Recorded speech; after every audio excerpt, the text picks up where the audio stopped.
to pass. So before that, I would like to our senior architects are Architect Ng Hong Ling and also Architect Selamat Muhammad Lahir. So these sessions will be moderated by our chairman, Architect Ahmad Farid Ghaffar, and also Architect Mansur Shah Abdul Hashim. So without further ado, I will pass the floor to our next moderator to proceed with the next event. Thank you. Please proceed. Thank you. Okay. All right. Thank you very much. Hi, everybody.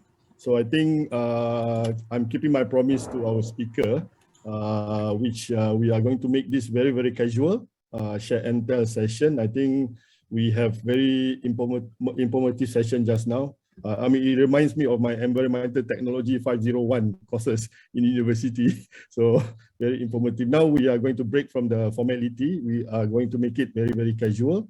A share and tell session. I think all the participants would encourage to ask a lot of questions during Q&A because we do have very good speaker in the context of Johor Bahru to share with their experience. I think mainly everybody have gone through, I mean, for a senior architect, I believe easily they have gone through 4 recessions since 1984, 85, 86, 1997, 98. This is the mother of the recession last time, and then 2008, and then now we have 2020 and 21 ongoing. So I think it would be a very good session to actually learn the experience, how we adjust ourselves, how do we survive.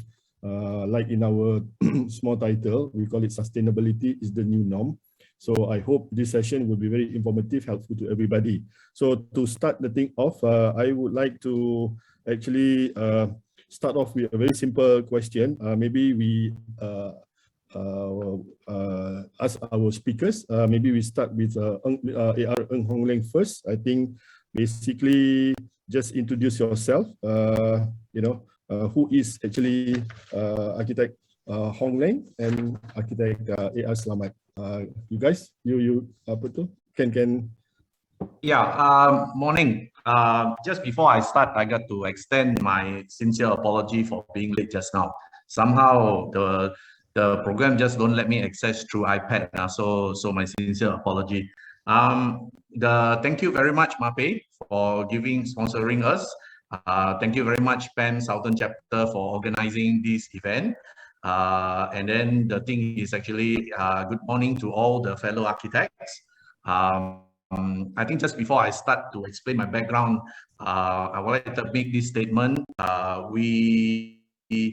I think there are still a lot of senior architects in Southern region.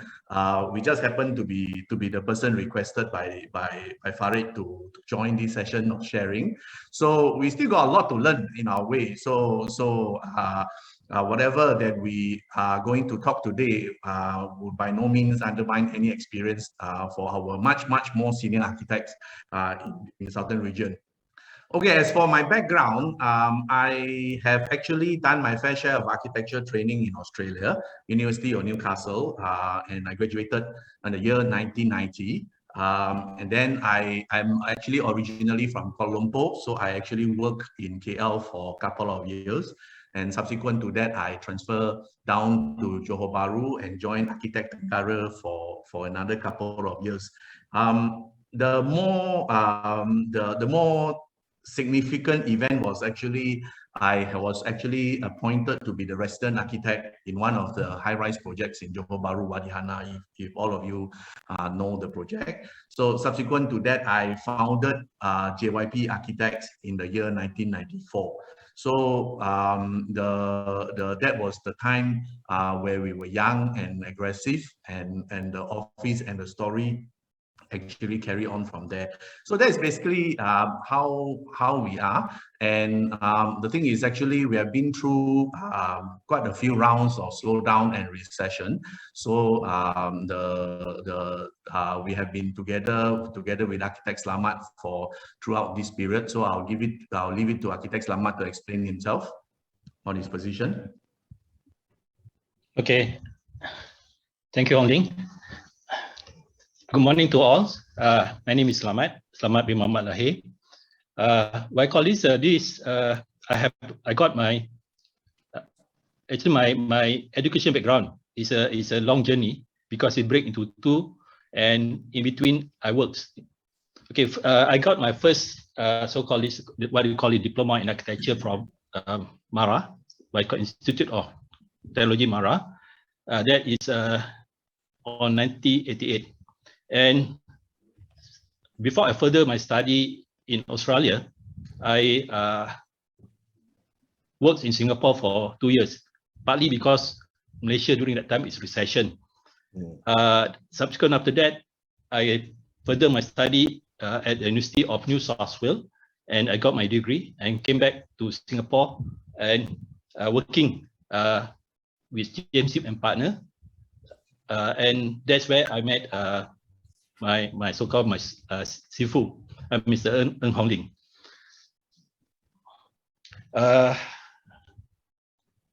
My journey is a bit long because of the recession in between 1998. That is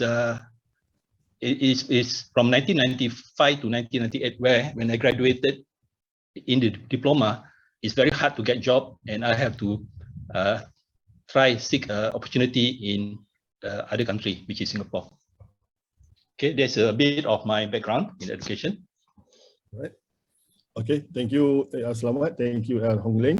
Okay, for those participants, I think for those for the information, before this COVID-19, we actually had a 3 recession before this. For 1998, 1995, and 96, it's actually called commodities shock. I think this one mostly maybe we are either in school or we are maybe some of you are not born yet. So I think this is affecting a lot of people. Then we have a very big one, Asian financial crisis, 1997 and 1998. And then I think we have quite a significant also in the 2008-2009, which is a global financial crisis. The one is subprime. So I think each of these are actually of a different nature, and it affected our profession differently.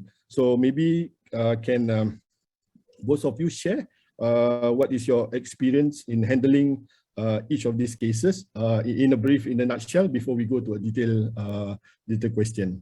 So I think we just keep it very, very casual. I think maybe I start with Slamat first on the experiences of all this recession. It seems that you have a lot of story to tell.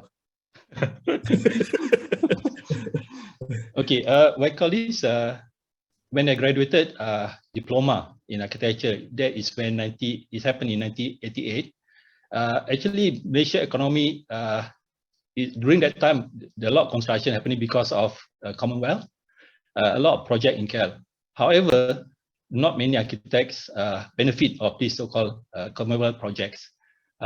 Because of the crisis in 1985, what we call is US so-called this Volcker shocks, due of so-called this high interest rate, a lot of so-called this fund repatriate back to US, and as a result, there's a short of liquidity in the market, and due of that, a lot of project is served. So when I so-called this graduated, that is 88, just after the Commonwealth Games, practically there's no job in the market. I wrote about 50, I remember 50 application in Malaysia, none reply. So because of desperate to look for job, I ventured to Singapore. I wrote a few letters and they reply immediately. That's where I go back to Singapore to start works. But prior to that, when I in university, so-called this, we do a training. We can see a lot of this so-called we call this pay cut, downsizes happening in the so-called practice. In fact, during this time, this happened in 1985 when I tried to apply for interns. Also very difficult. Okay, so meanings are whether fortunate or not fortunate, that time we don't really need so-called income. We rely on our parent to support our living. But what we see here, the so-called the architecture profession and other sector related to building industry is very volatile to the economy. All right. Okay. Maybe we have some quick view from Architect Ng Hong Ling. Yeah. Actually, I started off, or rather in 1985, commodity shock. At that moment of time, we were all still in university, so we really do not understand what are actually the event that is going on. Though we don't understand very much then, because at that moment of time, we were fully supported by the parents. So it's only during the time when we have an opportunity to come back to Malaysia during the holidays, then we are applying for internship, and we keep grumbling, why is the company who engaging us not paying us any allowances? So that was about all that we understood at that moment of time.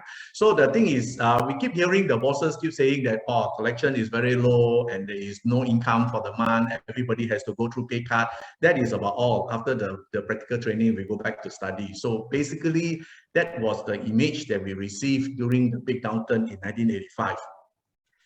However, the situation has changed quite substantially. JYP was actually formed in 1994. So at that moment of time, oh, by the way, JYP stands for James Hill and Partners. We were originally from Singapore. That's where Architect Selamat worked, and that's where I met him. I actually formed the company in Malaysia on behalf of JYP Architect. So you are James Hill and Partners. So we use the abbreviation of JYP. So at that moment of time, we were very aggressive. In 1994, we experienced very good upturn, and the market was really good. And at that moment of time, the company enjoys a good referral of projects, and mostly very big projects, residential project, offices projects, all high-rise, and all are quite sizable projects from our head office. So the reason is actually at that moment of time, during the boom, the overseas developer, particularly from Singapore, they are actually more familiar in this kind of building typology.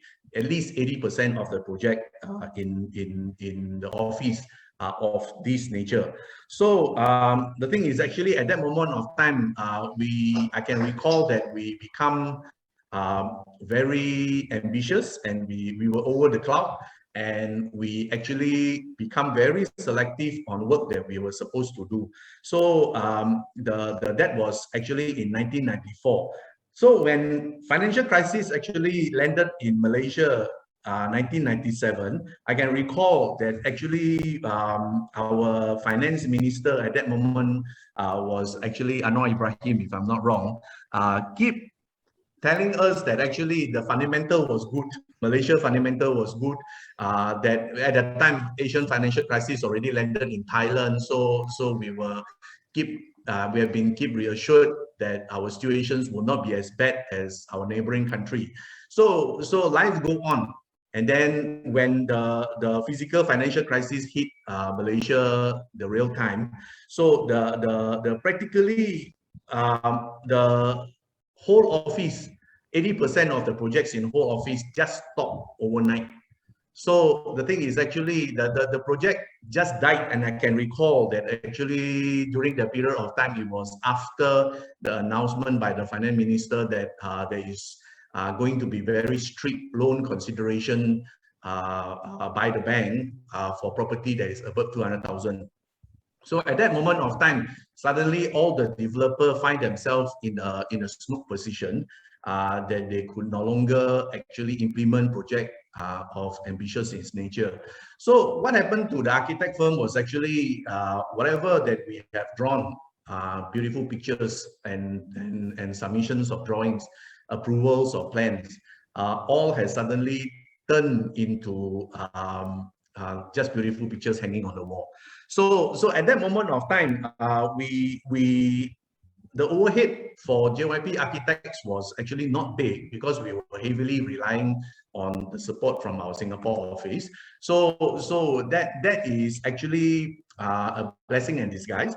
However, during the period of time, no matter how small your operation is, what we experienced was actually the fee collections was truly very, very low. I can recall that actually all the clients has actually decided to delay the payments, and some of them has actually retracted back to their own country. Some even retracted without informing you, so they just left and left you sitting down in the office wondering when is the next dollar going to come to the office. So during the period of time, 1997 was the most critical experience that I personally has encountered. And what we have learned during this period and up to today, we are still wondering and also looking back to the process that we have been through and still wondering how did we manage to get through during this tough period of time. So practically around 6 months, there was very little collections by the office. So during the period of time, we felt and we learned from the experience was actually how important it is to be independent operation within your office. So the reliance technical support from anywhere else, especially overseas, it is good and nice to look at, but it will become very heavy for you to carry as the production cost is very high, especially during the time financial crisis where Malaysian ringgit has actually depreciated tremendously. So that was the time where we felt that actually we may need to actually become self-contained, and we have to build up the office and make sure that actually we are able to function as a full office. So during the period of time also, like I said earlier in our presentation, we experienced a good boom during 1994. That was about the time where we started, and we thought that the day is going to be as good and as rosy as ever. All big jobs come practically every week. We get new projects and we get to draw new perspectives. We get to draw and submit new high-rise plans. So we thought that the life is going to be that good for a long time. So this 1997 financial crisis has actually nailed us down on the ground. That's for sure. So we have to start to learn to suppress our ego, and we need to actually understand that not all mega jobs and high-flying job is going to be implemented to the end of the projects or up to the stage of CCC, and not all the projects that is going to be conceptualized is going to be materialized. So the smaller projects has indeed, at the end of the day, become the lifesaver of our operation, and the practice has actually started to learn to maintain and diversify into projects of a lower size and lower capacity. So that was how we are able to actually play and recruit some of the income during this period of difficult times. Another thing is actually during the period of time, what I realized was actually the confidence and the morale of the practice was greatly shaken. So I think that is more critical to an operation than actually the money matters. So everybody, every day when you go to office, every time when you started work, everybody will tell you all the bad news. And I think that is partly due to the media publications as well as human communications. So I felt that at that moment of time, every day you come to the office, people will tell you, oh, ringgit is already $5 US dollars, so we are going to go down to the drain, you know, that kind of thing. So the psychological aspects towards the staff mental was actually very poor. So instead of concentrating into performing their role in the office, we found that actually the staff confidence levels are very much shaken at that moment of time. So we have actually, Slamat and myself has actually, we have no choice, even though we were also affected by the negative points. We have no choice but to stand in a very positive manner, and we need to actually keep reassuring the operation that the office will go on, so that they will not need to actually look for new jobs, and that actually explains that the solidarity of the office is actually, to a certain extent, to my opinion, is more important than considering as of how are we going to pay the salary. Of course, the next item was actually the financial reserve of the practice will also play a very important role, and we have to keep assuring the staff that they are going to get paid, and that is the point, that so that to divert their attention into physically doing the work. So all those are actually the negative point that we experienced during the financial crisis. But we do also observe during the period of time some good points. Some good points. I think for those who are practicing in the southern region, you probably will agree with me. We experience a fair bit of outstation or overseas competitions of architecture practice. We have architect firms that open branches in Johor Bahru, and we have overseas firms who cross across the border to come to our state to operate. So this is the time where we experience that there is a lot of, during the bad time, all these officers has chose to retract back to their home ground. So those outstation architecture practice would have retracted back to their original head office, and overseas companies were retracted back overseas. So there is a big vacuum during the period of time for the local developers who is still implementing jobs to look for consultants to replace, or consulting architects to replace the position of the outstation consultants. So that is the time that we felt that the opportunity was open to us, and we were actually given the opportunity to show to the developer in Johor that we are able to perform. So that's how we actually built the portfolio of the clientele slightly stronger. So the second thing which we again, it marks a very important milestone in our operation, was actually we noticed one very unique phenomena happens in those big conglomerates, overseas conglomerates, you know, especially on the retail aspects and retail building developers. So these are the developers that are actually cash rich, and they will love to expand their building during this downturn, taking advantage of the poor financial crisis, poor financial status, as well as actually limitations of jobs. So they are taking advantage of it, and that is the time that they actually are looking into expansion. So taking on to the opportunity that comes by, we managed to get some experience in doing some slightly larger commercial projects, and that is where that leads us until today. So basically, that was the major experience that we have during the financial crisis in 1997. So I will pass back to our moderator, Architect Farid. All right, thank you very much. Very informative, Mr.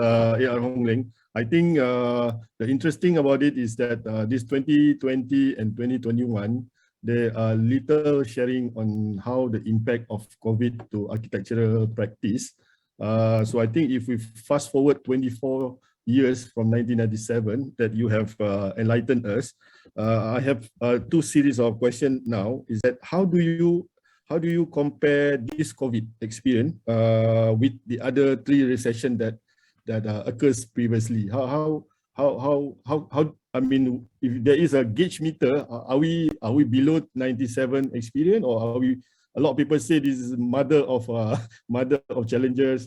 Yet I think lesser discussion or lesser sharing of information about this COVID issues.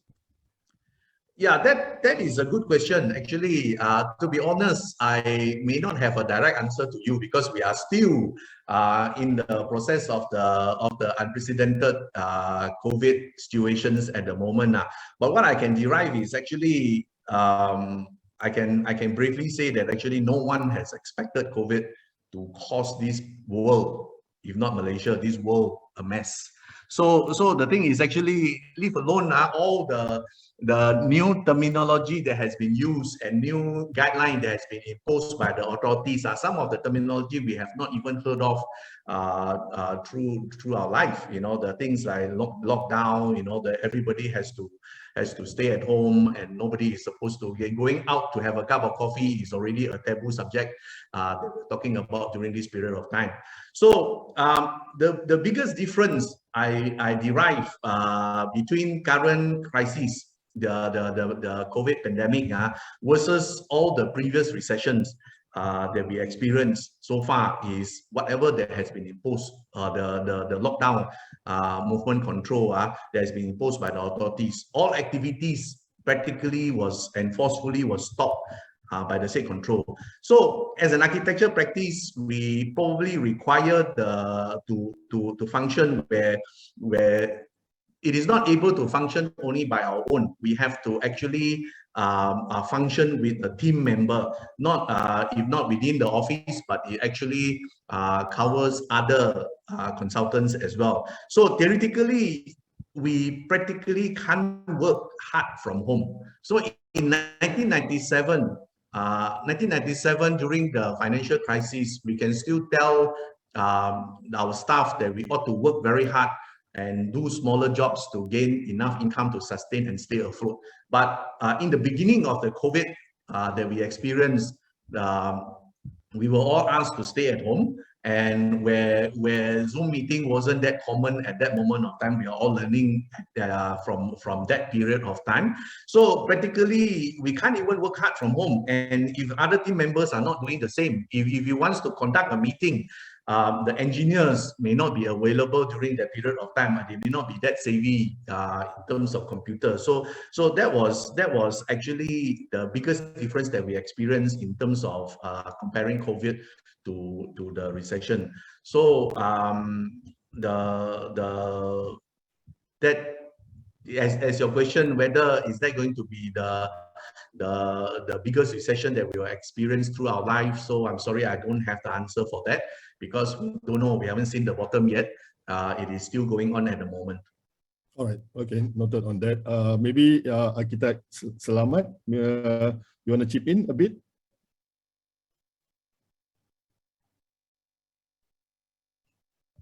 Selamat, you have to unmute.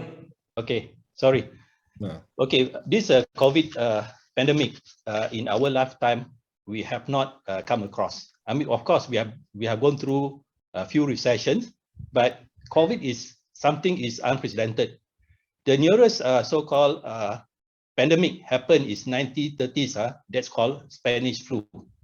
And during that time also, there is, I mean, if you Google, you can't find any solution how they're going to manage face so-called this pandemic.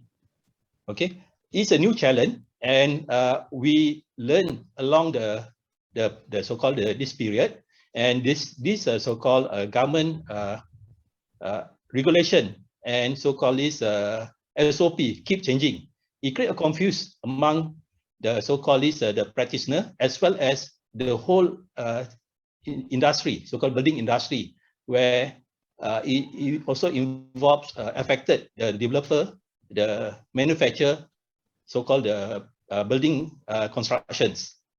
Okay, so it's something new and something that we have not come across. But for some practice, I heard in Australia where the practice over there, they already practice so-called work from home before the COVID. So they managed to get through the so-called the process much easier than us, where our so-called this internet is lagging, and our communication means is limited. That's why this COVID not only affect the industry, also affect our productivity in work. As Mr. Ng mentioned just now, is a morale of the staff also affected. But this based on this so-called COVID, we don't know how long it's going to so-called affect us, and whether it will prolong for another few months or few years. This is create uncertainty to this industry. Okay, all right. That's very notable. I like the sharing idea on the. I mean, most of the time we talk about financial, how to survive, how to sustain our business. Yet, I think a lot less of a sharing about the moral of the staff. I remember in '97, my firm disallow reading newspaper in the office just to boost up the moral because nothing to do. So there is a circular saying if you read newspaper in the office, you will be disciplined. So I think the moral part of it is very interesting. I mean, that is a challenge for us how to actually boost the moral despite all the confusion. Slamat saying about the SOP, that also I agree. I receive a lot of queries about some office are able to get MITI approval, some office are still struggling to get MITI approval. So these are actually created a lot of discrepancy and inconsistency in building industry. So I think the next sharing question is that this is more specific to Johor practice. Do you think this what do you call it, this impact? Are we in the southern region? Do you think most of us are able to sustain this, or are we? I mean, we look at some office are still doing some work compared to '97, '98. It was so sudden. This one, I think some office are still, I mean, cannot wait to get the MITI approval to have their staff work. So it indicates a confusion signal that do you think the southern region practice, are we ready, or are we bulletproof in the sense? Maybe I start with Slamat first. I think, of course, in my opinion, I have not seen any research about how this COVID impact on the so-called southern region. But PAM supposed to do a survey. But in my opinion, I think the so-called southern region is no different from other region, especially in central, in northern, and west, so-called East Malaysia. Basically, this COVID, first, they create a havoc to communication. As a result, many people, in terms of communication, cause a problem. They cannot produce the work productively. And then the so-called poor, our so-called internet, which is 4G now, certain area, I mean, some people stay in area where they have no coverage, meaning our communication and to our staff or our so-called colleagues is totally cut off. Okay, and some of our so-called staff as well as people involved in this building industry are living in area where outside the district, for example. So because of this imposition of district, we call this not allowed to cross over, or state, or even country, a lot of people are stranded. They are isolated from the so-called cut off from the chain of so-called connection to other party. So spiritually and emotionally, a lot of these people so-called affected. What I can see, one way of solving this issue for the practice, they have to do what they within their means. Means, for example, on schematic design, on so-called preparation of tender, that's between their control. But those is beyond their control, such as like getting clearance from authority. This is something that we have to address. So for PAM, I think we have to start so-called speak up to so-called every local government, how to simplify the process. At the moment, in fact, now in the so-called every local government, each local government create their own system how to do a submission, and they put a date when they can make a submission. So this is become a further restriction where the industry is badly affected by this COVID. Okay, all right. I agree with that. I mean, we have a lot of issues with authorities in submission. They do, I think, also work from home. And I have cases where a lot of drawing had to be courier to his house rather than his office because they are working from home. So I think that is the challenges the what do you call it we are facing. Maybe Mr. Architect Ong Hong Leng, can you share with us your view of other practices in our friendly friend data from us? Actually, in Southern region, we are mainly a sole proprietor practice. I think that is the majority of the practice. I think of course JYP is a corporate setup, ACP. Maybe you can share, Architect Ong Hong Leng. Yeah, I think the considerations of how to get out of this issue of COVID that we are experiencing now may be a little bit too early to judge, because we really don't know how long will these particular situations will work. So I think the considerations will probably be extended to the approach that most of us will have to do in running an operation, is the considering of how long are we able to sustain the operation, where undoubtedly we have to lead ourselves into how much reserve that we need to spare within the operation. So I would like to highlight is actually it has got to do with the nature of our business, where our work, where sometimes during the good time the money could be a lot, you know, during the projects where many projects were implemented. So in a lot of times the officers were actually getting carried away, and the money was spent. So the thing is actually I feel that in addressing slowdown period, the accumulations of reserve by the office will play a very important portions in running the office.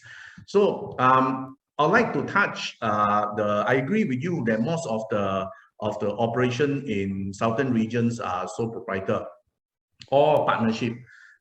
We were, for a good 16 years, we were actually practicing of the same nature. So we were actually JYP Acrhitect then. Subsequently, we decided that we should actually corporatize the company and convert it into Sdn Bhd. So one of the main reason, this is outside the crisis that we are talking about, one of the main reason is actually taxation issues. When you were actually on sole proprietor or partnership, your taxation will look in your personal incomes into picture. So as of the corporatization of the company, it will becomes an entity by itself. So it's more clear cut in that nature. So that was the reason why we decided to corporatize the company. I think more than say maybe 7 years ago. Okay, all right. Thank you, both of you. I think I will move on to the next question. This one, I think a lot of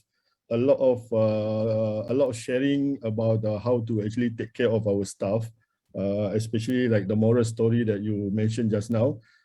This one very. Now we look at the left of story shared about how the bosses are coping with the challenges. So I mean, how do you cope and regain strength? I mean, in the tremendous business pressure, or when you are feeling down, how do you basically, pacify yourself with all these economic challenges? Maybe Architect Hong Leng first. You see, in any operation, you can't avoid where staff were affected by the situations that they are facing during the crisis. So all of them will be communicating and wondering what will be the situations, how will be their livelihood be affected.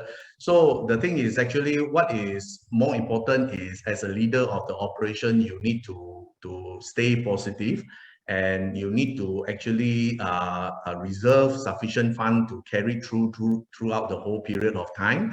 And then you have to keep encouraging the staff on their position and make sure that actually they perform the normal role that they are expected to perform during this crisis period. So I personally believe that actually whatever crisis that we are experiencing, it will get by after a certain period of time. It's a matter of how long only we will need to withhold actually. All right. Okay. Thank you on that. Architect Slamet. Okay, I think the so-called everybody have their own so-called this problem facing this with the COVID.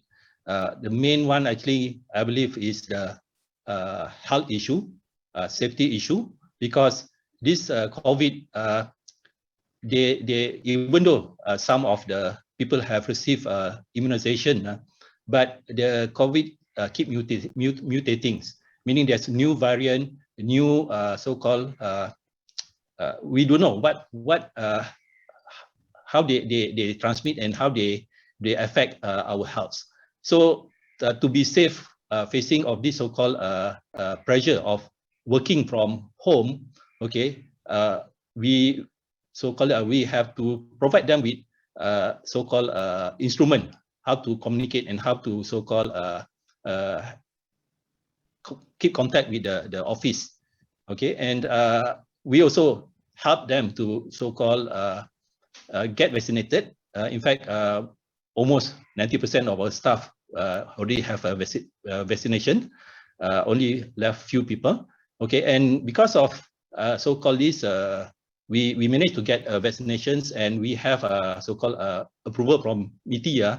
Those people that have difficulty to work from home, especially those who are, especially the ladies where they have a family, and when they work in home, the productivity come down. We allow them to coming back, and at the same time also they feel more safer working in the office rather than at home, because the environment is controlled.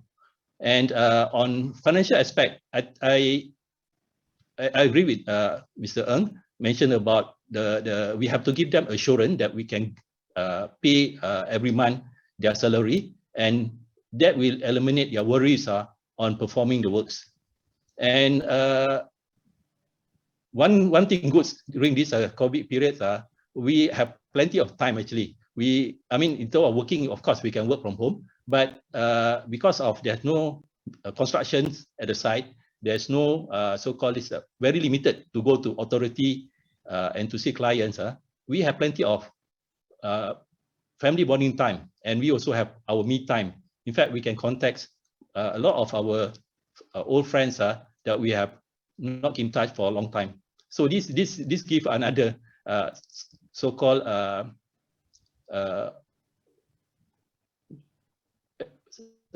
good for during this COVID period. On that, Slamet, I share the similar thing. I have a client who say now architect can rest. Last time we always pressure with 1 day, 2 day deadline. Now they say you got plenty of time to to rest at home. So okay, so I think that's my part for the sharing of the previous challenges in this recession time. So I think I will pass down to the younger architect. I think to ask question, Architect Manso is actually, for your information, a very young architect. We devised this question to represent two groups.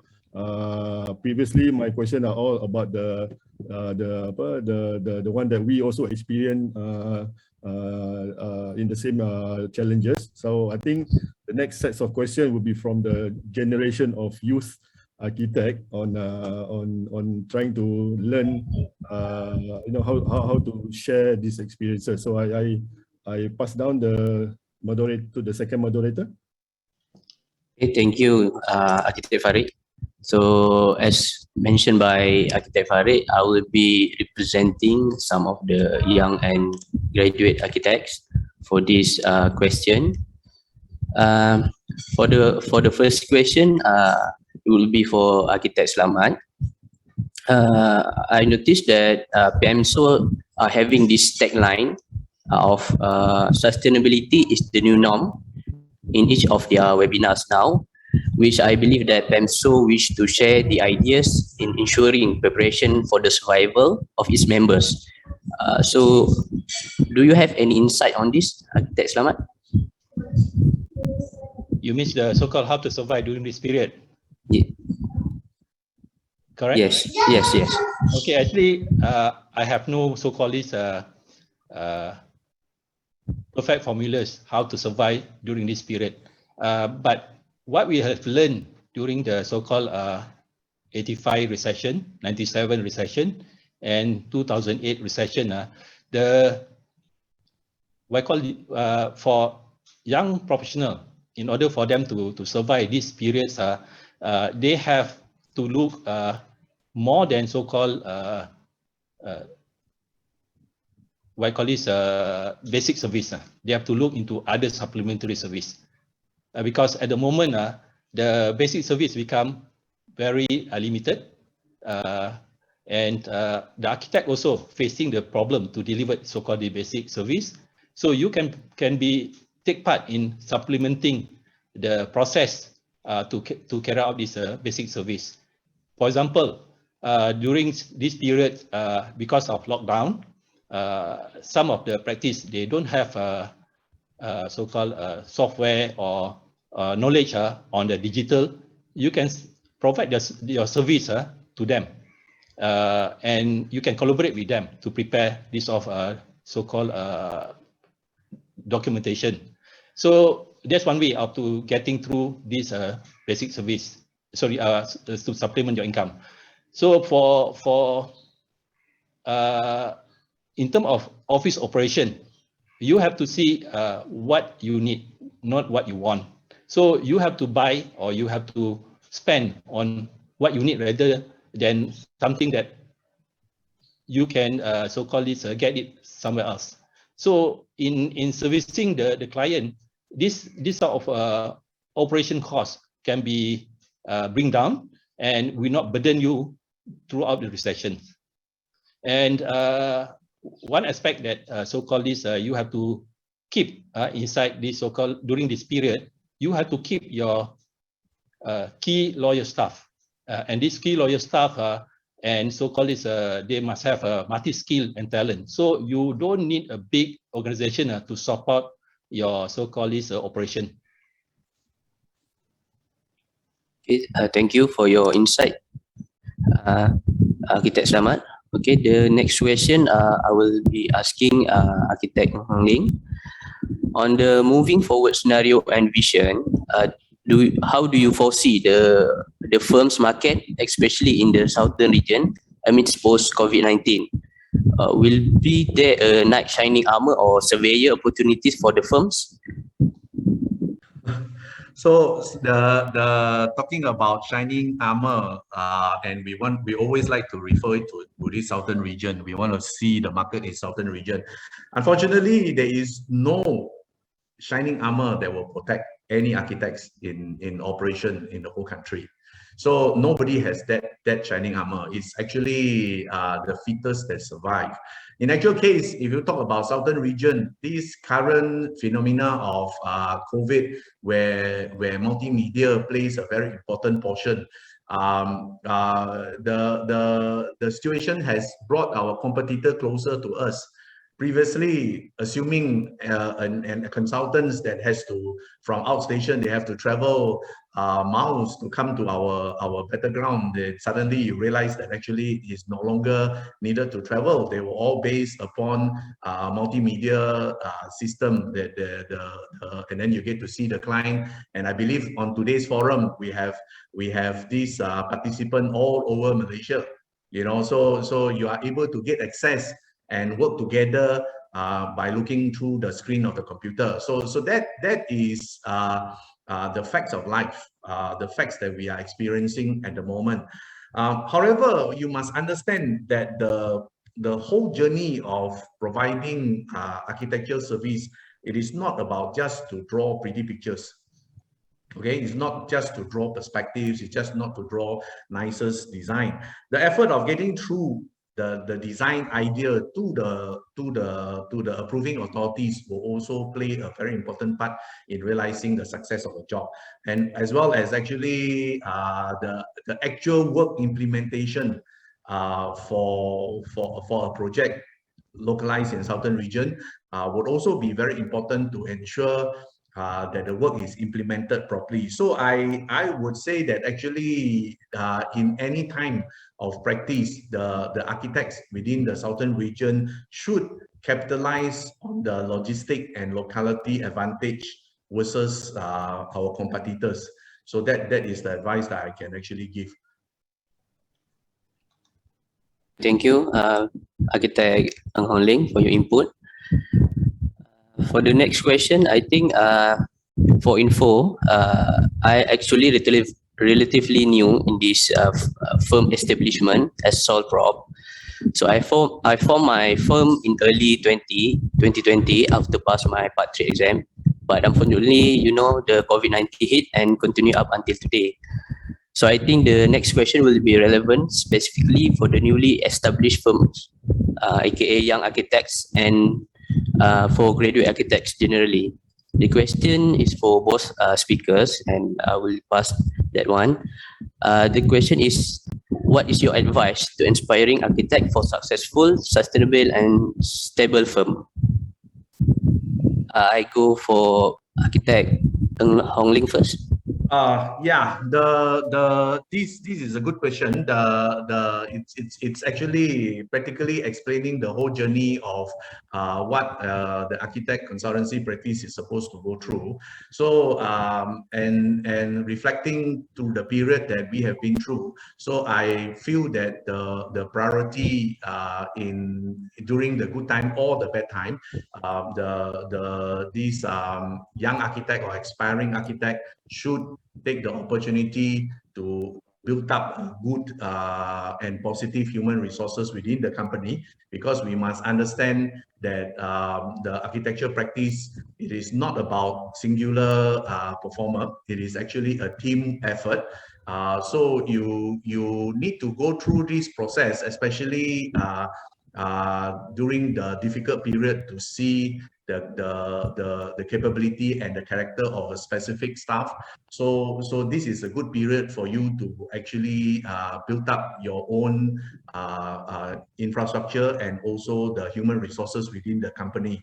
And number two is actually my personal opinion is, regardless during the bad time or the good time, they would have projects. It's just a matter of actually what will be the capacity and the size of the project, as well as actually the quality of the projects. So they would have projects going around.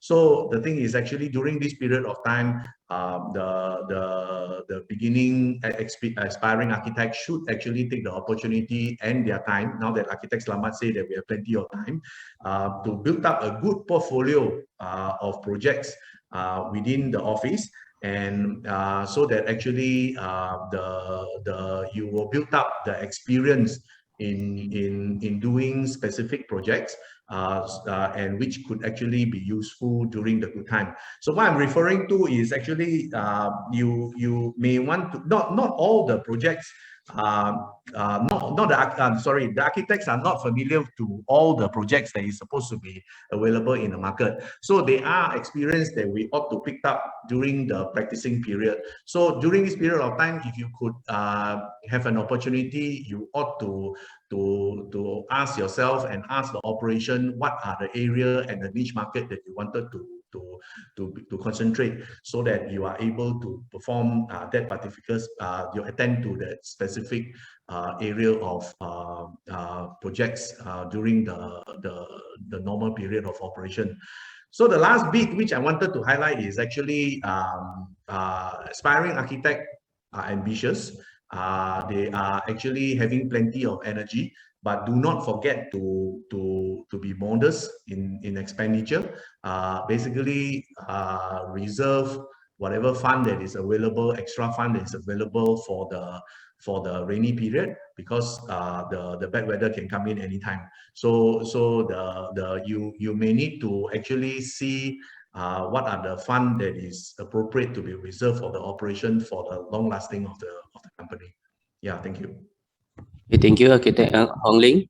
I think the first point is very much related to the young architects, so that we must strengthen our core team first lah, before we can move forward on this challenging phase. So next, about how about you, Architect Slamat? Do you have any insight on this? Okay, I believe when I mean this my experience when I so-called set up office in Malaysia, where that time I still working in the main office in Singapore. So what I call this, when we are small, we don't have a complete set or complete so-called this a team to handle a job. So we have to so-called outsourcing some of the works, so that will not strain our so-called capital. So in this what I call time of pandemic, I think there's quite numbers of young aspirant architect. They can collaborate, meaning each one so-called provide their expertise in the process of delivering the job. Because to deliver the job is not a sprint, it's a marathon event where you not only so-called need a strong so-called this mental, but you also need a strong financial to get the project through. So there's many young aspiring architect in the market. So maybe you can collaborate and divide, and so-called each one can complement each other, and this can so-called reduce your so-called operation cost. And another thing, during this time, okay, of course there's they still have a job, but the quality of the job is some is so-called not some, most of the job is demand or provide low fees, and this will not attract big organization or so-called it's a foreign architect or people from the KL. So meaning the job is abundant, but you have to source it and establish your reputation with developers or so-called this client. So this type of job can bridge this period, and you can so-called when the economy getting better, you can broaden your so-called this client base. So the job must be in terms of repetitive job, meaning the for example like housing, which is although whether good time or bad time, people still need a housing for them to stay, and this job is more sustainable like those mega job. Okay, thank you, Architect Slamat, on your opinion and input on that. We'll move on the next question. So I believe that COVID-19 act as a natural destructive mechanism on the system overall and impacted on our profession and ways of running our business. For example, the execution of construction works, meetings, and so on and so forth. Do you see post-COVID-19 will create divided or segmented specialization opportunities on the unified basic services, as you mentioned before, thus emphasizing more the needs of supplementary services, and will create a new norm called gig architecture as a new platform for architecture opportunities? To the question for Architect Slamat. Okay. Traditionally, most architect practice will concentrate on so-called basic service. Yes. This basic service provide so-called prolonged constant income to sustain the practice. But during this so-called almost 2 years, many practice have suffered financially strain because of the operation costs without regular income. So this is where the opportunity for so-called supplementary services to support your operation. To sustain your so-called business, you can create so-called this supplementary and provide this what we call is a gig services provider. For example, like concept designer, illustration, digital provider, working drawing, contract documentation, and managing contract. So if you can so-called this provide this sort of service to the other architect, for example, those architect from Central or from other country, these are the one way of to supplement your income which is affected by this COVID.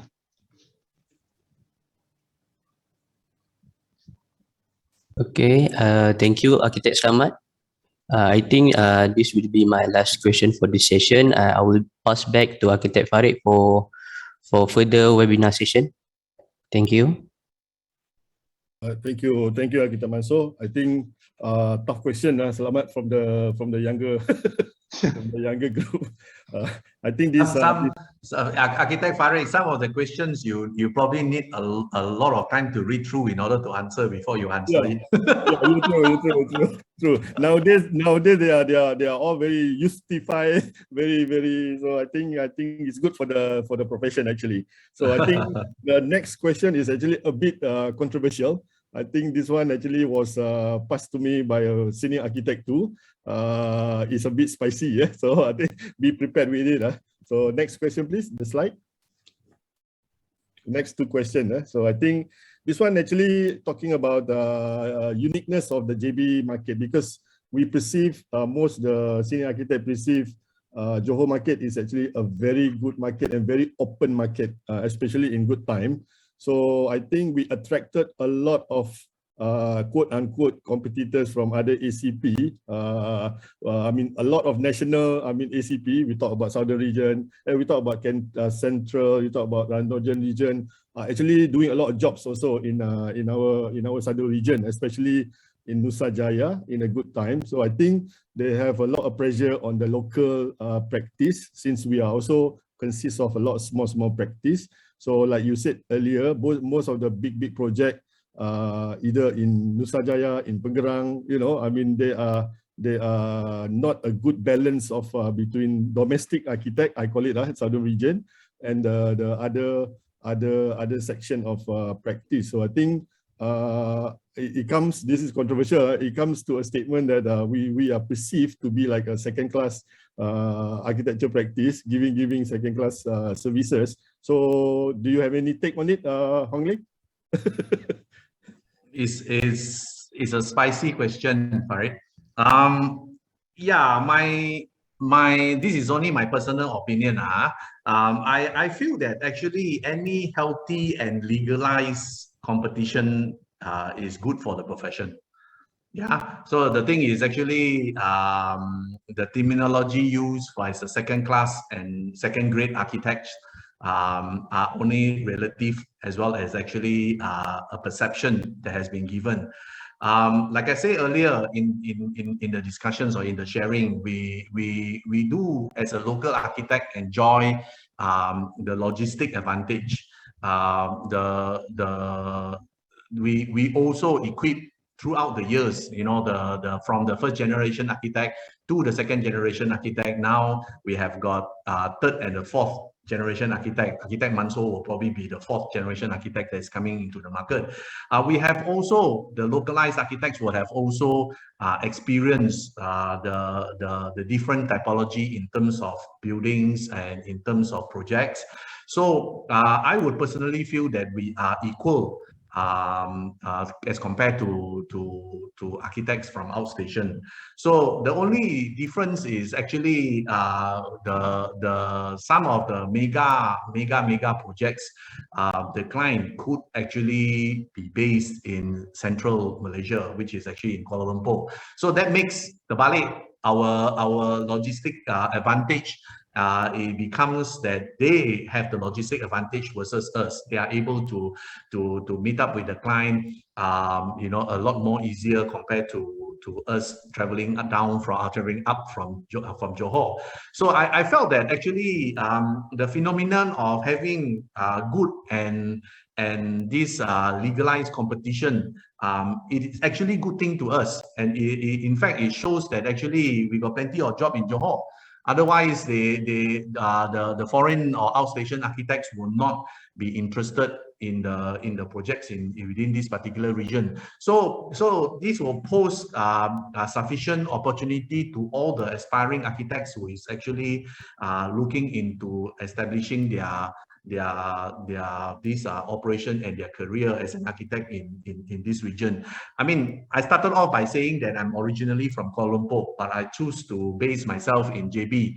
I always use the tagline to my colleague, it's better to swim in a longkang than actually small fish swimming in the big sea. So you meet shark at the big sea lah. So that is the perception that I have. So a statement to the local architects: do not feel afraid. The opportunity will come by. You will be surprised with your logistic advantage.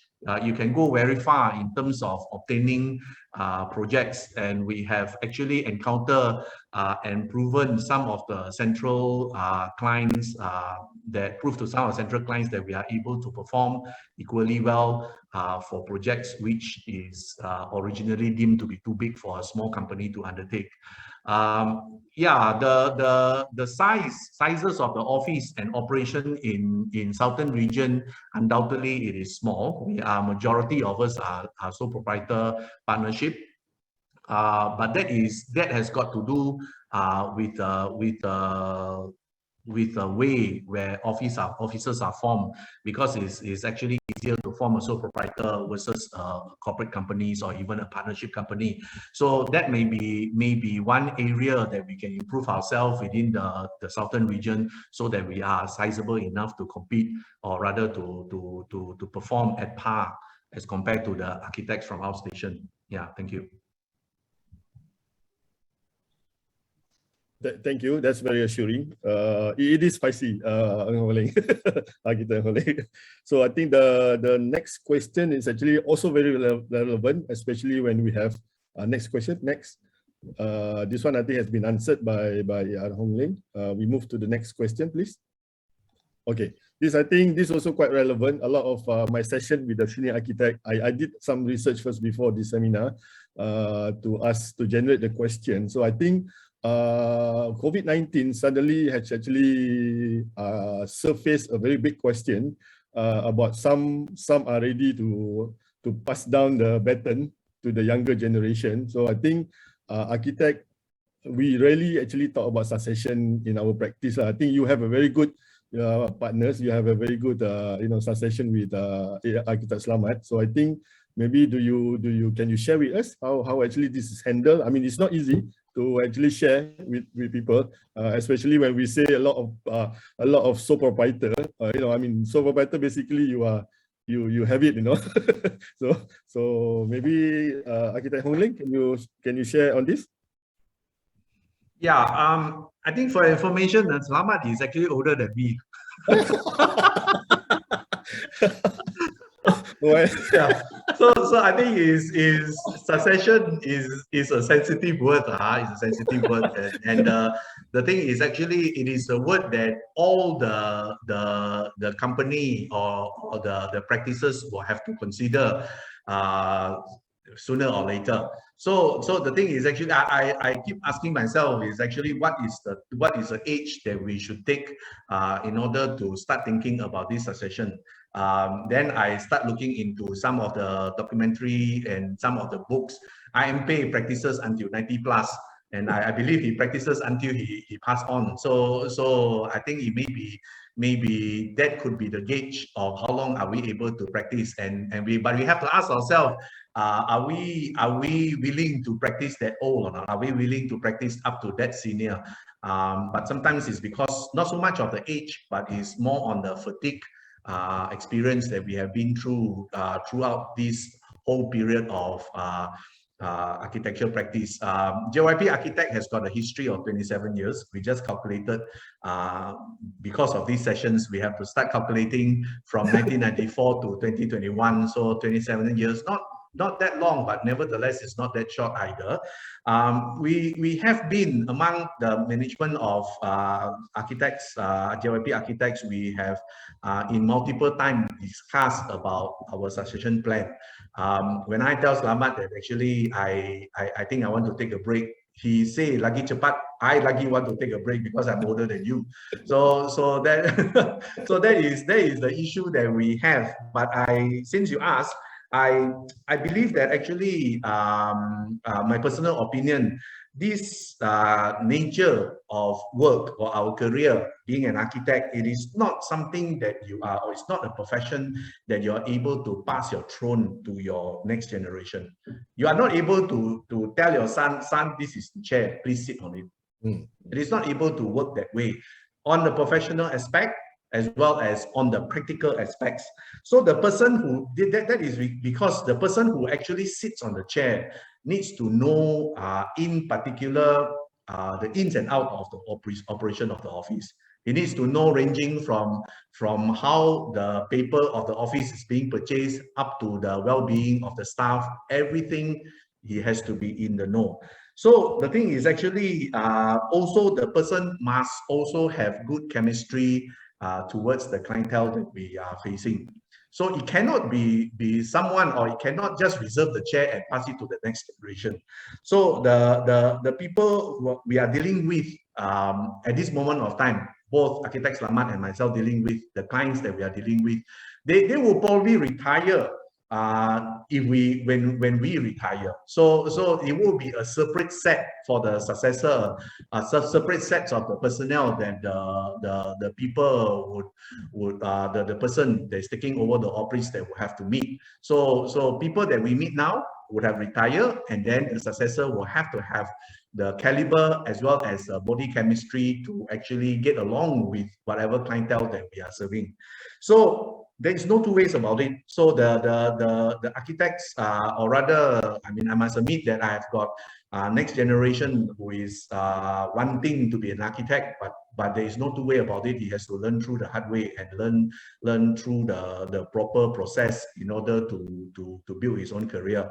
So in terms of who will be the correct succession taking over the operation, my personal opinion is actually the current human resources that we are building up throughout the years would probably be the one that is the most suitable candidates for us to pick on. Some of the staff or some of the colleagues that we have in the operation has been with us from the very first day since we started operation, and majority of them has got a history of about 25 years with us. So these are the people who know exactly where to go and where should go. So basically they know the ins and outs of the operation. So I feel that this asset that we have, not in terms of money, but in terms of human resources, this asset that we have will probably be the one who actually guarantee us a good succession in the operation. So you may scale down your participation in terms of work implementation, but after you step aside, these are the group of people who has seen through the thick and thin of the operation for the last 25 years or 27 years. That will know exactly how the office should go. So that is basically my take on succession plan. COVID-19 doesn't actually make this particular process and thinking different compared to the rest of the recession. So we felt that actually this issue has to be considered regardless if you are running the operation anyway.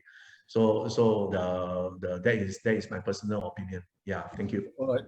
Thank you. That's very knowledgeable. Slamet, I extend this question. Do you think it's preferably an outsiders or you groom internally? Okay, as only mentioned, I'm supposed to retire first than him. That's why I asked you this question. Okay, I mean, as Holly mentioned, the so-called the staff that with us, they know exactly what to do. So, and they have been with us for quite some time. So they have gone through the thin and thicks, running the so-called helping us to running the office. So these are the best candidate in my so-called opinion, which I agree with Mr.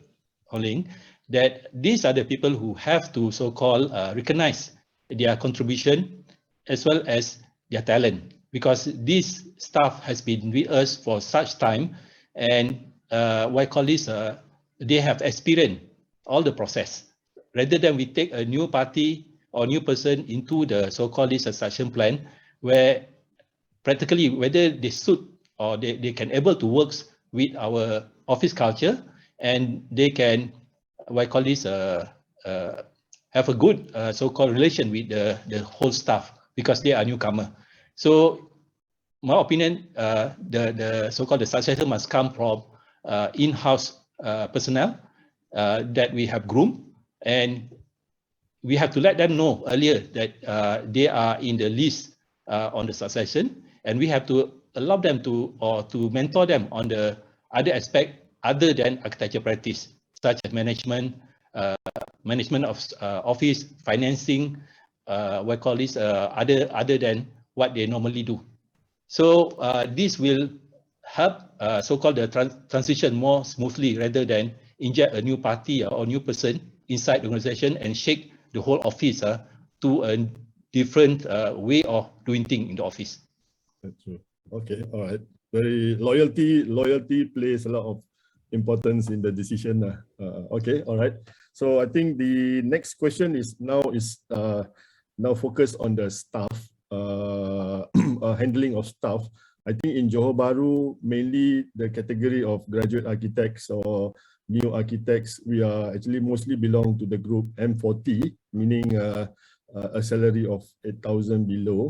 I think the interesting thing that I've been discussing is that the government actually provide a lot of subsidies, a lot of helps and aids for B40 group is basically 4,000 salary below. I think these are the technical TA in the office. So I think architects ourselves, our group in the M40 group actually left with no helps from the subsidies earlier last year.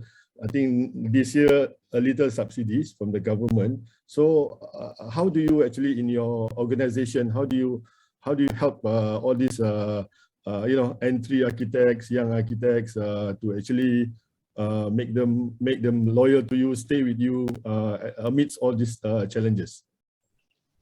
This question is to Ng Hong Ling first.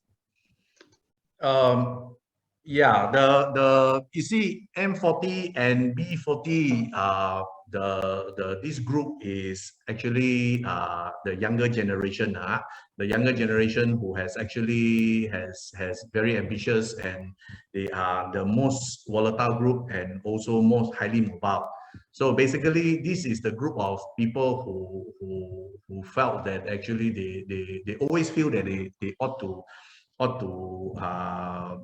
make more money in order to sustain their lifestyle. So that is the characteristics that I will describe out of this group of people. During the good time, I recall where human resources are not easy to come by, because we are subjected to a very stiff competition from people choosing to work in Singapore. They travel across the causeway and make 3 times the amount of money that we are making, and as well as actually competition from the central Kuala Lumpur. A lot of staff are actually a lot of graduates choose to, within this particular category, choose to work in KL with a bigger operation.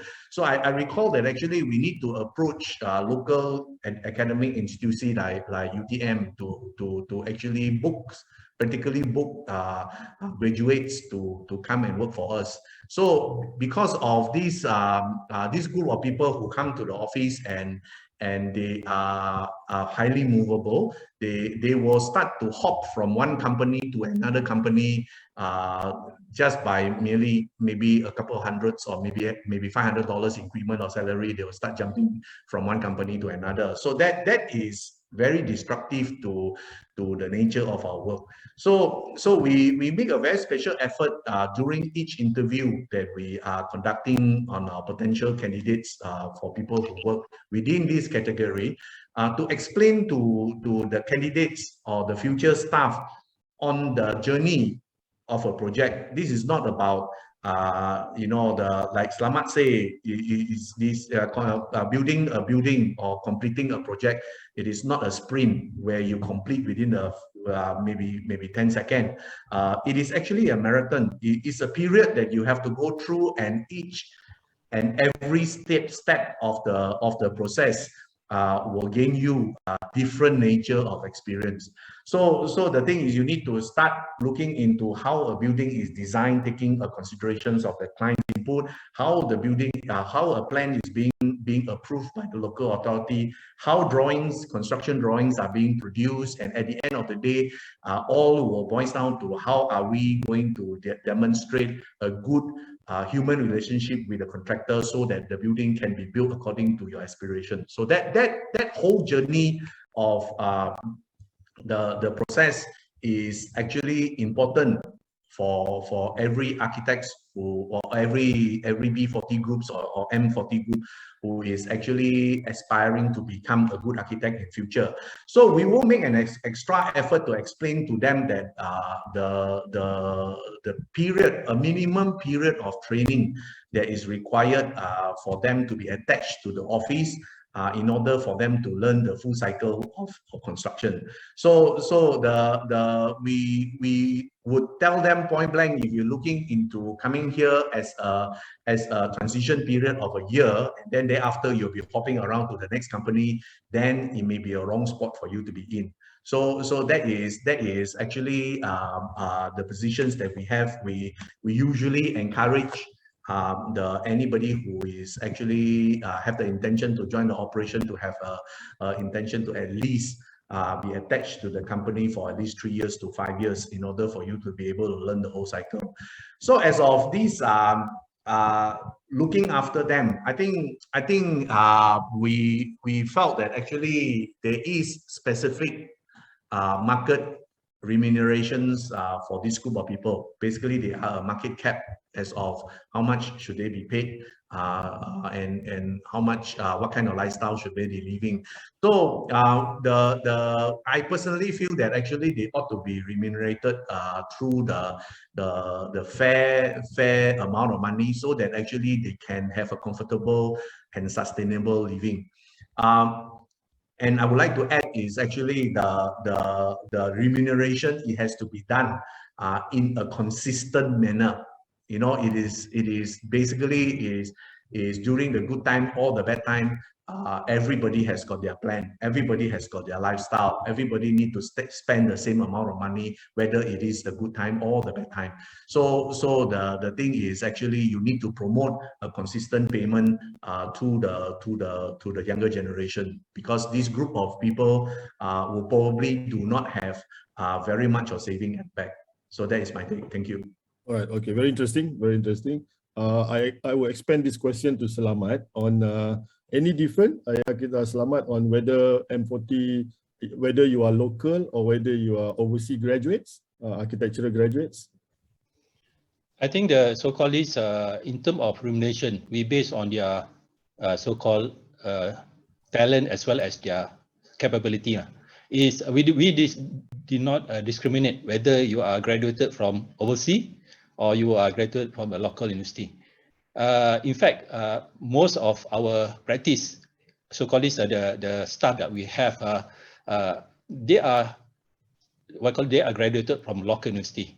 Those people who graduate from overseas, they prefer work in the big organization rather than like our so-called our media size of a company.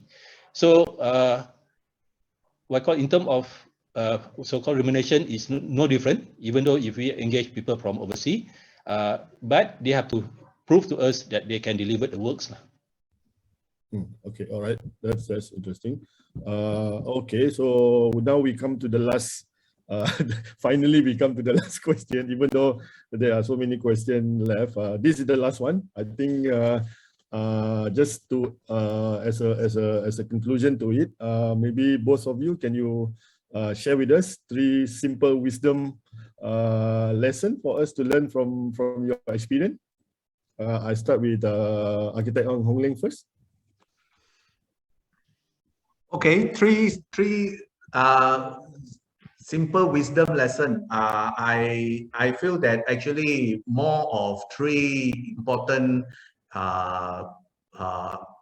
characteristics of every operations that we need to equip ourselves in facing through the thick and thin of the journey being an architect.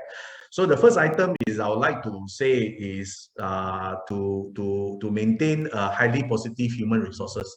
That is very important, and this will come throughout the years of practice that you will have. So I add the word positive. You know, you have got a good these human resources, but you need to be actually positive and able to weather through whatever problem that we encounter. So the practicing companies or practicing a good architecture practice will not be enjoying all the good things throughout the whole period. There will be ups and downs. So the word positive will become very important in the characteristics of the human resources that you have. The second item is actually you need to maintain a good portfolio of projects, a good portfolio of building works that you do, and hopefully you are able to identify a specific niche where differentiate yourself compared to other competitors that you have in the market. So that will the portfolio of the projects will guarantee you the good process of income. And the last bit, of course, is to spend whatever income that you have during the good time modestly, and make sure that you have sufficient money in the kitty bank to weather you through the bad period. So that is my take, 3 items. Selamat. Okay, very thoughtful. I think the difficult one, Architect Hong Ling, is the third one. Being modest in spending, especially the younger generation. I think a lot of digital things. So I think that will be very challenging for the younger generation. But anyway, I agree with that. I think most of the time we do not have saving. I mean, we always thought our project will continue forever. Good times will always continue forever. When abrupt challenges, I think a lot of us are actually struggling to find reserve to actually maintain our practice. So I hope the younger generation of architects will be able to learn from some of the good words from Architect Hong Ling. So to you, Architect Selamat, the 3 simple wisdom. Okay, I think the first one, apart from what Mr. Ng have mentioned, I think one thing, those architects, what I call this, after they graduate, that's his academics. But when they come into the so-called real world of practicing, practically they have to learn all over again. Because, I mean, through the experience, what I call this, when we engage new architects, so-called just graduated or with few years experience, the way they do things is different from what we practice. So as results, it's a learning process. Meaning when they join each organization, they have to learn the culture of how the office operated. So they have to relearn and adjust to the new culture. Second, on the good portfolio of projects, meaning you have to always think your cost of operating the office, and the good portfolio must consist of the project that can sustain the office, whether it's good or bad time. Sometimes we are so-called misleading by taking a big jobs, and apparently the big job die when the economy come down, and it become a strain for us to maintain this type of job. So the good balance must tailor to so-called your operation cost. Third, my opinion is the loyalty. I believe in loyalty because when you loyal to office, you don't keep jumping. The office can so-called they have no much shocks during the operation, because if there's no loyalty, few months after you join, the staff is so-called resign. That's a ripple effect, and they also will demoralize the remaining staff in the office. All right. That's very good point. I like the part loyalty. I remember when we have a good time, 1994, a lot of, especially young architects, they could jump the next day to another firm which offer slightly higher increment only. I think that's a big issue in 1994, where loyalty come a big issue. I think that's very thoughtful. Architect Selamat. So I think that's basically conclude our session on we call it Ask We Anything, AWA, from moderators, myself and Architect Manso. I think we will definitely would like to open the next session to I think there's a lot of questions from the participant. Then I leave it to the MC to take over. Thank you for both of you, Architect Selamat. Thank you. Architect Holing, thank you very much for sharing with us. Thank you. Thank you. Thank you. Thank you, Architect Selamat and Mr. Architect Hong Ling.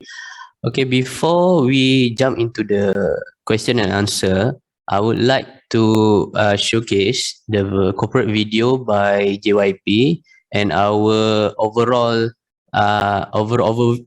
overview regarding our these challenging moments. So bear with us.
Okay, the next video, please.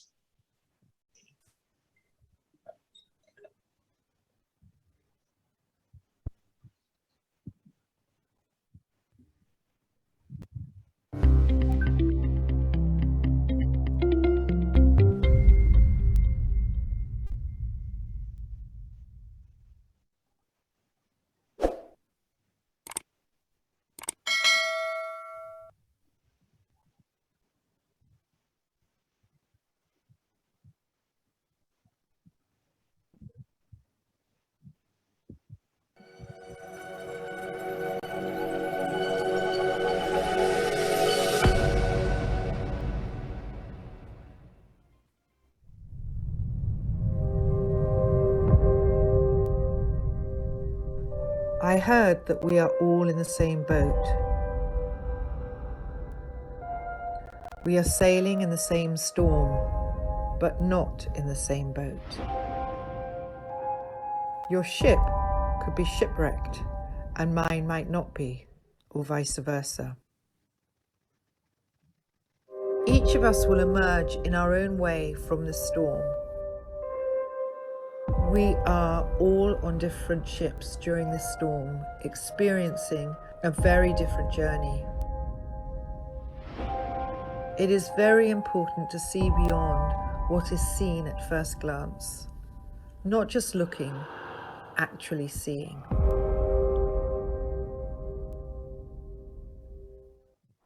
فإن مع العسر يسرا إن مع العسر يسرا.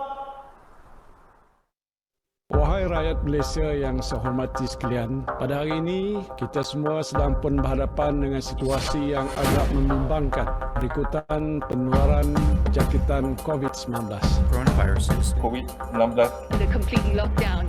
217 new infections and 3 deaths have been reported today. Desperate times, desperate measures, sir.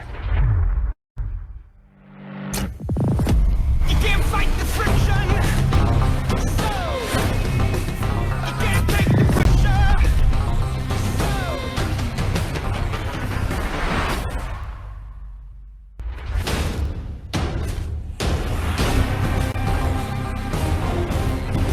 You can't fight the friction.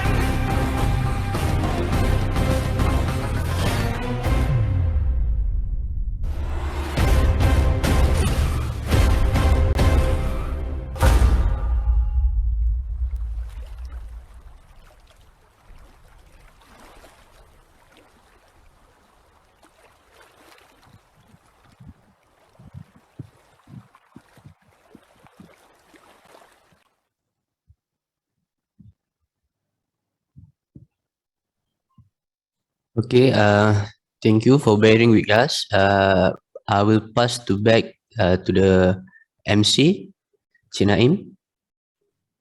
Okey, terima kasih Arkitek Mansur. Terima kasih juga kepada speakers, Arkitek Selamat dan Arkitek Ngoholing, dan juga kepada moderator MA Bangsu sendiri, Arkitek Farid. Very thoughtful session. The topics on the sustainability is actually at everybody's mind. So hopefully we all can emerge stronger from this period of time to ensure that we remain sustainable. Okay, so now I open the floor from the attendees to ask question. You may raise your hand, as I mentioned earlier on. Click to the bottom right of the screen and see the raise hand item. Then you can put up the question directly to our speakers and our moderator as well. So maybe anybody who wish to start first? Or before that, we have a special gift from MAPE for those who raise their hand to answer the question. Okay, so this is a special edition from MAPE of their face mask and pen drive.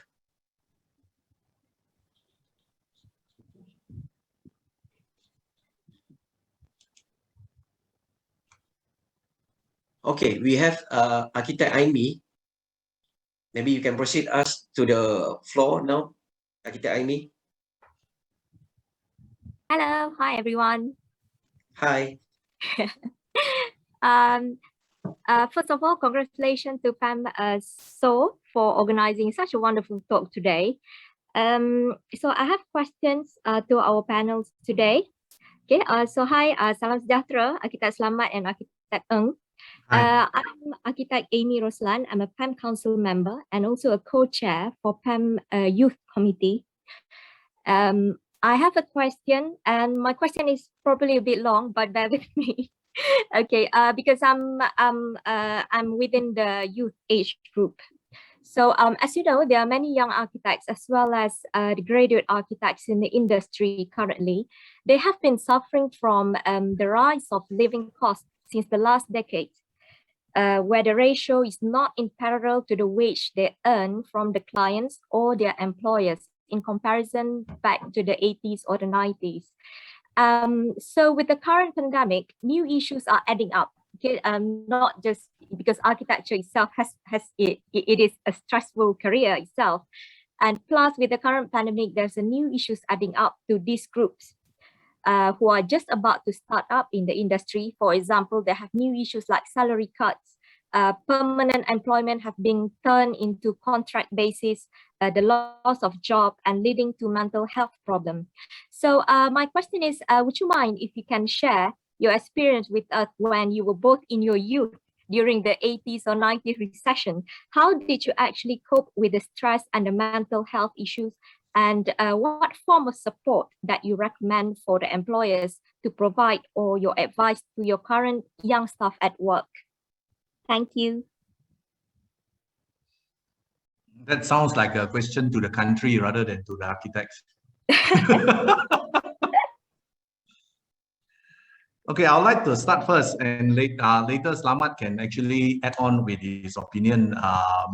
Yeah, I agree. I have been repeatedly telling our professional colleagues that our salary, especially to the younger generation who is going into the profession at this moment of time, does not commensurate with the period that we are in, at this moment. So the living expenses has already increased tremendously throughout the years, the last 20 years, where the graduates were 20 years ago, they were withdrawing maybe $3,000 to $5,000 kind of salary, where available houses may be available at the price of less than 500,000. So at 20 years later, the houses price has increased to the range of millions, and the salary do not actually go very far compared to what it is commensurate to whatever price and the living standard that the younger generation expected to live. I think that part of it is more of a national question rather than specifically to the architect per se. So I'll just leave the problem to the Prime Minister to answer. So I would like to attend to the question of contract employment, salary cuts, and also consistency of payments. Just now I've said during the sharing that the psychology as well as actually the mental aspects of the staff are required to be maintained and all the time to be positive. So I use the word consistency. You see, the thing is actually I can't deny that actually salary cut is one of the very fast and effective approach for any management to implement during the slowdown.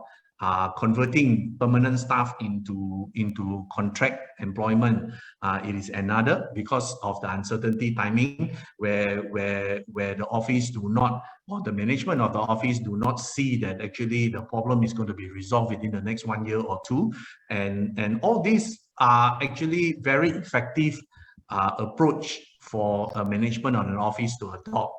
However, I would like to describe it as actually an approach that are very painful. So very painful to a certain sense that actually we must understand that everybody has got their own lifestyle. Everybody has got their own planning in terms of income inflow as well as actually expenses, which is outgoing. So the thing is, the nature of a decision made by the management to just swing an axe to the salary may be a fast one. However, it may be a very painful one to the staff. So I am of the opinion that actually this I won't rule it out. It should be the last approach that anybody should take should the office is able to sustain for this moment of time. I hope that answers your question. So this period of time, all the mental of the staff is actually thinking that would they be suffering a pay cut or not? Would they be converting to a contract staff or not? All these are the questions that will affect their psychology point of view. Yeah, thank you. Selamat. Yeah, thanks. Okay, my opinions actually, nowadays when we so-called accept intern come to our office, the first thing I see, they are driving to so-called office rather than take a public transport during our time. So this is a lifestyle rather than you must drive, go to the office. You can take a public transport. I did take public transport when I first commute to works. Okay, and they own a handphone which their parent pay. Okay, so this is what we call is your choice. It's choice that we accept it because we want to be comparable with our colleagues or our peers. So this is practically it's a choice that we choose.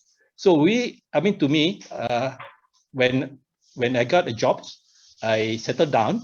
At that time, recession happened in 1997. I live in Singapore because I still work in Singapore. Commute to a JB office, and I have to drop my so-called income by 30% because of exchange rate. So how do I manage? I just share my experience. How I manage? I have to lower my expectation. Luckily, when during that time, I have no much commitment. So from the experience that I have gone through, it depends on each individual. So you don't expect the company to be so-called if they're in the loss or in the so-called in the recession to increase your salary. If they can pay you and you can still be sustained by the office, this is very good already. In fact, a lot of practices when recession come, they start retrenching the staff or they have a pay cut. Okay, so if we have this in mind, the retrenchers or the pay cut, we have to prepare ourselves for this so-called the calamity that we're going to face. So it's boiled back to how you so-called set your lifestyle. So you have a modest so-called expenditure and commitment, and during the bad time, you also can sustain that kind of life. That's my opinion.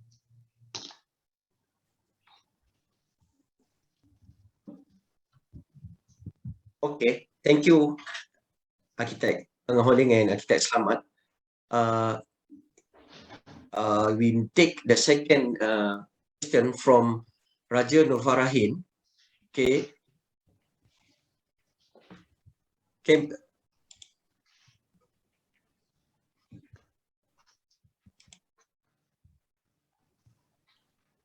Hello, Raja Nurfarahin. Maybe can please unmute her.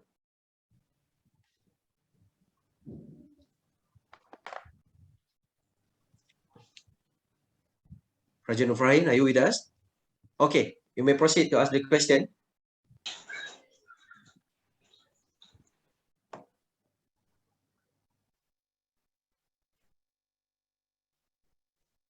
Sorry, I think she got a little bit problem with her connection. So now I will take the question from the Q&A box. Okay, to the speakers and moderators, a question from Architect Andretta Aziz. She has got two questions. First one, remote learning and practice guidance during the COVID-19 pandemic. Maybe you can share your thoughts on this. And then on the second question, post-pandemic architectural education.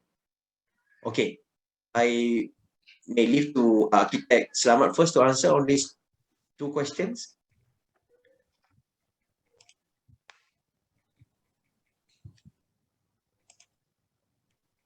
Okay, first question, remote learning and? Remote learning and practice guidance during the COVID-19 pandemic. Is there any tips and thoughts that you can share with us?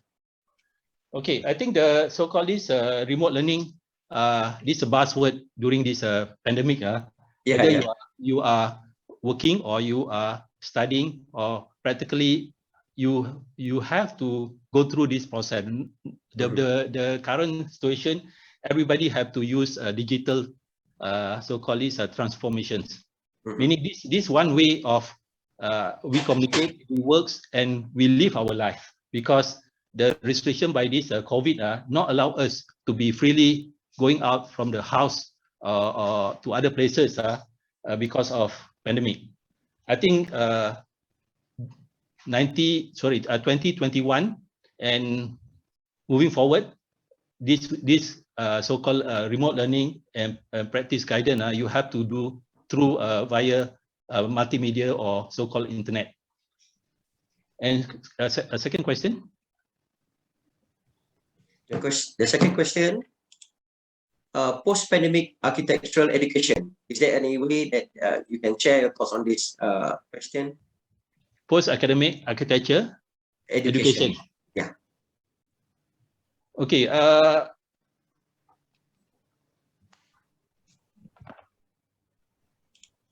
I think for so-called this building industry, it will not stop.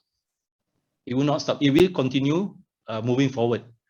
Maybe the type of so-called the building industry will be different from pre-pandemic, because at the moment we can see, because of this pandemics, the need, for example, socialization, entertainment, living, all different, governed by so-called COVID so-called restriction. So there is a opportunity on this so-called building industry. It will not end, but the requirement will be different from the past. So if anyone want to continue with the architecture education, still there's a market and still there's a demand. Thank you. Architect Ng Ho Ling, maybe you want to share your thoughts on this? Yeah, on the first question of remote learning and remote practice, I think the COVID-19 situation has shifted the whole paradigm of the practice that we are encountering at the moment, be it whether a student learning to become an architect or the architect is practicing. So we can't stop by have to force to learn the different way of communicating with our client and different way in conducting our work at this moment. So most of it are actually depending very much on multimedia in communication. So the more senior architects will probably have to be forced to learn into this area of expertise. Like this morning, I myself, I wouldn't say that I'm that senior. I myself was kalang kabut trying to get into the system. For whatever reason, they just don't allow me to go in through iPad. So this is an era where the situation has forced the whole profession into this the new norm. And I personally feel that actually this new norm will continue as the COVID pandemic is or the COVID problem. It is not going to just submerge or rather disappear within the short period of time. It will be there to last. So for those who is actually learning, I think life has to go on. They have to complete the education, and most of the education will probably have to go through this remote learning.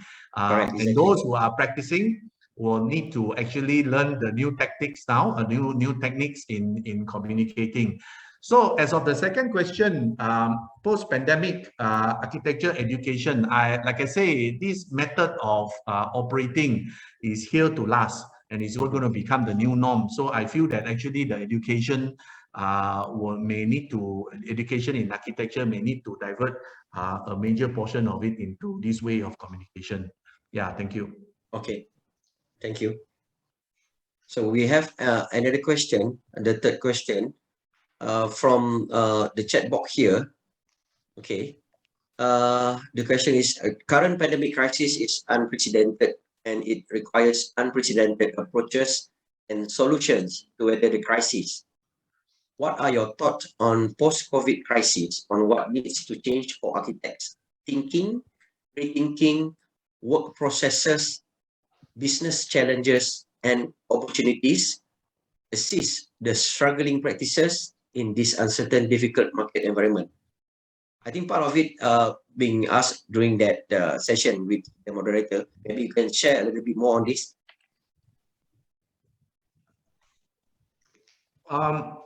The post-pandemic, in the first place, we don't know when is it going to be. It's going to take a little bit of time based on the current situations that we have. The thing is actually, there is no, personally, I feel that there's no specific this shining shield that is able to guarantee us a success towards the after post-pandemic, that this is going to be the Bible for you to follow, and then thereafter you become successful. So I don't think there is a solution in that manner. So we have to go back to the original or rather old school of mind thinking, where what are the approach that we have to adopt in order to ensure the operation and also the practice to shield through all kinds of recession and to ensure sustainability of the operation. Like I mentioned just now, to keep a good and positive resources, human resources, as well as actually to expand out your portfolio in terms of building typology. And the last bit is actually try not to spend all the money that you have. So just you may need to reserve enough money to cover yourself during the recession period. Yeah, thank you. Okay. All right. So I take another question from the Q&A chat box from Siti Mariam Muhammad Desa. She said here that I hear statements that architecture is a sunset profession and will be one of the first affected profession come any recession or economic crisis. What is the opinion of the speakers? How can we enrich the profession? Maybe Architect Slamet can in giving his thought on this question. This is my opinion. I think in our civilizations, since from the building of pyramid until the building of the current buildings, we have gone through what I call this thousands of years. As long as humans required shelter and required a building to do their business, this industry still have demand. It will not end because of COVID. Okay, so the so-called the business will be transformed maybe to a new typology of building, new requirement to so-called suit the market requirement. So I don't think I mean last time when we hit by recessions, the first recession, second recession, we thought the business will be end, but in fact we are come up from the so-called calamity more stronger, because we are be prepared to face another calamity. This COVID in our life we never go through, that's why we are not prepared. But still after we can encounter or we can overcome this so-called COVID, the next pandemic, we are well prepared. We are so-called is able to overcome the so-called the situation. So I don't think it's a sunset industry. I see. Okay. Yeah, I would like to add on this. I agree with Slamet on his point of disagreeing that architecture is a sunset industry. I think we discussed a lot, especially during the multimedia age has actually landed in the world. You know, a lot of the profession, there are a lot of publication about 50 professions that will disappear after a certain period of time, and inclusive lawyers, inclusive medical treatments, and all those things. It could actually be all sought through internet. You can actually get advice for certain contract through the internet. But I personally would like to think otherwise, because I am of the opinion that anything that has got to do with creativity, it will be very difficult for you to replace. I see. That is a fact, and it requires the human touch, and that will probably differentiate us from from machines. The rest of them. We requires this creativity touch that completes the whole story. So I felt that there are many countries in the world that has adopted this approach. If you go to Australia, you wanted to build a house for you to stay, you can practically buy the plan and approved straight away through internet, and you can actually buy the plan and build it, without going through an employment of an architect. So a lot of countries has attempted to adopt this arrangement. However, it was proven to be not so successful because after a certain period of time, things get monotonous. There is a lack of creativity in a certain kind. People has got demand in their lifestyle. People has got their demand in different time of their life. So that is the part that requires the creativity of a human being to complete the whole story. So I felt that we are very lucky to a certain extent. Architecture, it is the part that has not science and also not 100% art. So they requires the creativity touch, and I think that we are here to